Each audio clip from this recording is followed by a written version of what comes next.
Good day, steadies. So, mabagyong araw today, sir. Oo nga, maulan, maulan. Maulan. Bagyo. Sakto, magpapalit si Sir Levy ng mag sa amin. Ito na yung inaantay ng mga viewers namin na sana raw mag-collab daw tayo, sir.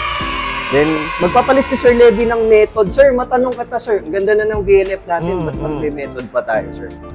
Kasi depende sa lifestyle. Ano? Kasi I'm starting to do some off-roading, tapos magka-camping kami.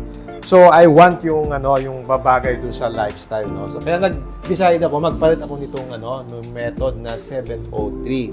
After using this for 1.5, almost magto 2 years na to, okay naman ito.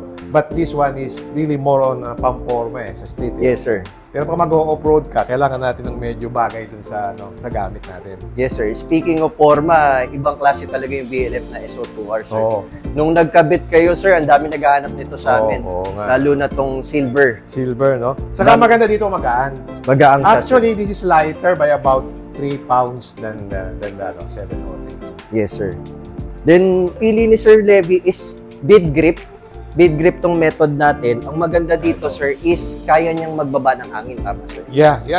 Napanood ko sa mga different YouTube channel. This can go down as parang hanggang 5 PSI kaya, pero extreme na yun. Yes, sir.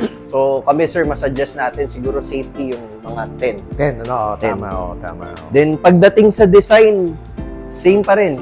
Nakakilala natin si Sir Levy na sa clean look, clean build, 703, napakalinis lang din. Oo. Nung nag-usap tayo, sir, parang medyo lito ka pa nung pagpipilian natin na rims. Nahirapan akong mamili kasi merong 315, 320, 701, then I finally decided itong 703. Yes, sir.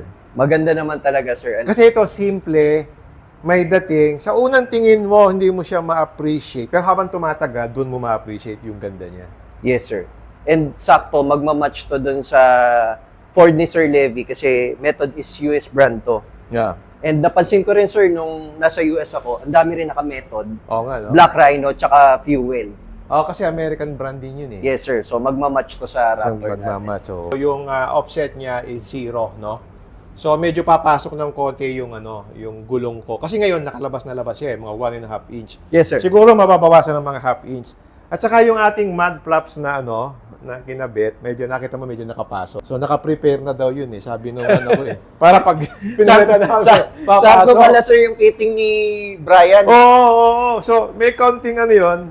Sabi ko, bakit ganyan na pinaloob mo? Yung pala, magpapalit Yung kami pala, nito. magpapalit ka ng offset zero, sir. Kasi negative 10 to eh. Oo, tama. Oo nga. So, tignan rin natin yung magiging fitting ng Raid Mud Flap, sir. Oo. Dito rin nga pala ako kumuha ng Raid Mud Flaps, ha? Maganda siya. At saka rare yung color na nakuha ko. Yes, sir. So, 10 lang yung lumabas noon. Wala na talaga. Sa mga nagtatanong, wala na po yung battleship gray natin. Ang malapit dyan is yung chalk white natin. Hindi na sila naglabas ng Wala na, sir. Oh. Tsaka yung e-board mo pala, sir, dito. Oo nga pala yung e-board dito. Yung Hammer e-board ni Sir Levy. Nagkabit si Sir Levy nun. Sir, daming umorder. Ay, mabuti naman. Linis kasi, sir. Linis. Nakakatulong, Okay. Yes, sir. So, let's go. Kabit na natin to.